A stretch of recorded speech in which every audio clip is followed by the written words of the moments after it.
Hey, what's up? It's Jake. A lot of people ask me questions about endorsements and stuff like that. It seems to be a pretty popular topic amongst circles of musicians and stuff, especially the younger musicians who don't really have any sort of basis for experience in figuring out how that stuff works and everything. So they're usually the most curious ones, and they usually have the starry eyes about it and everything, which is fine. I definitely had those too. Basically, I'm just going to real quick run down a couple of things to note about endorsement deals. First of all, they're not that hard to get. I think one of the most overlooked things that people kind of assume, or they kind of write off, is just the power of just trying, taking a stab at it. Most companies have links on their website to inquire about artist relationships and stuff, and a lot of times if you're willing to reach out to a company, they will respond and you can kind of build something there. If you have a website and maybe an electronic press kit with music video or some high resolution images of your band, or any of that kind of stuff, anything you have that sort of paints your project or your band or whatever it is that you do, anything you have that paints that in a positive, marketable light, send that, and you never know. You have a pretty good chance of having something good happen for you. So definitely take a stab. If you don't try, it's never going to happen. Unless you're some big-time artist on some huge label and you're doing world tours and all that stuff, you're probably not going to have a situation where a company's going to reach out to you. You're going to have to reach out to them, because honestly, you want this more than they want it, when you're small time. Another thing that people have wrong about endorsement deals is they think that it means that you get all kinds of gear for free. And I think a lot of people have dispelled that rumor over the years and kind of clarified that that's not really what happens, but there's still a lot of people out there who assume that that's the way it works.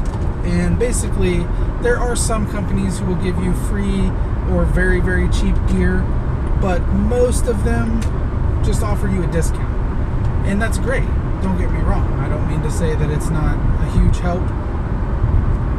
One of the issues that you do have, though, is that you end up feeling, or at least I ended up feeling, like I was sort of obligated to spend money with the companies that I am involved with, and that's totally fine.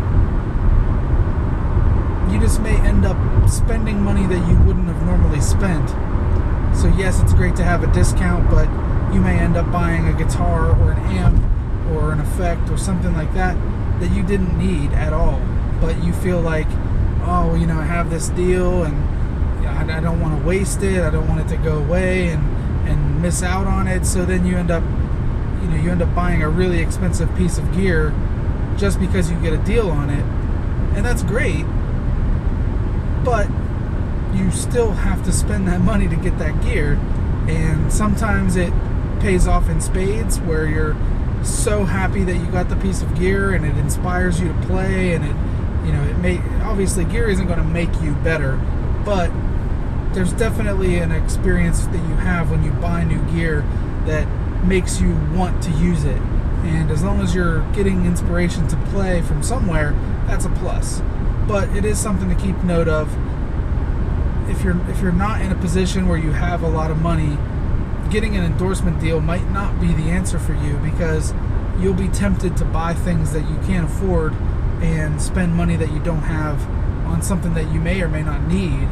You may get into a relationship with a company because you love their products, but then they come out with something new and you want that, and then they come out with something after that and you want it, and it can definitely be like a spiral of like purchasing things that maybe if you didn't have that relationship set up, you would maybe be a little more careful with your money and maybe be more reluctant to give up the little bit of money that you do have to buy gear.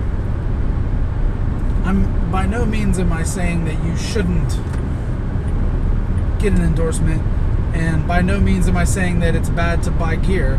I'm just throwing that out there as a cautionary message, because it's one of the things that I don't see a lot of people who address this topic ever touch on. Like I said, there are various things that I would caution you about, including spending too much money on gear.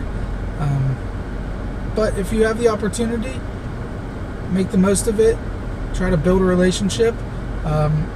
For me, one thing I know is that I was able to secure one of my main endorsement relationships through my rep at a different company who was friends with that rep. So, network.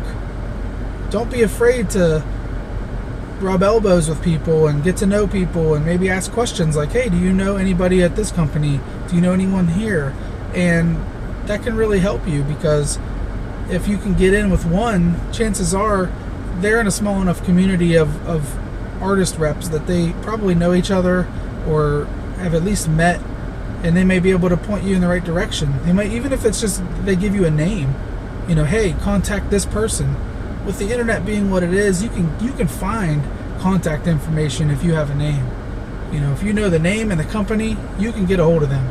So if you can rub elbows with people who might say, hey, why don't you contact Mark that works at this company? I would say it's a leg up over people who are just emailing from oblivion. If you're just someone shooting in the dark, it doesn't necessarily mean that you won't get what you want, but it definitely would look better if you say, hey, this person that you also know, put me in contact with you. So don't be afraid to try to contact as many people as you can, rub elbows, get contact information if you can, try to be relatable. When you get an artist endorsement deal, it's not the situation that people think where that company is endorsing you. You're basically endorsing that company. You're saying that you want to promote their brand through your social media and at shows and things like that.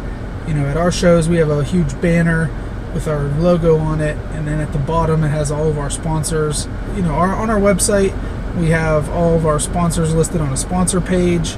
By putting them on there, it has a certain look and feel that we're happy to have. The cool part is there's a lot of people who assume that you're bigger than you are because you have that stuff, and sometimes that little push is enough to be able to get someone to book your band at a gig, or to be able to get on a certain radio show or whatever. There's all kinds of little things that perception is everything. So if the person that you're hoping notices your band perceives you as being at a higher level, that can only do good things for you. So take a stab, contact some people, shoot some emails out. You never know. Good luck. Hope it works out. Stay positive. Hang loose.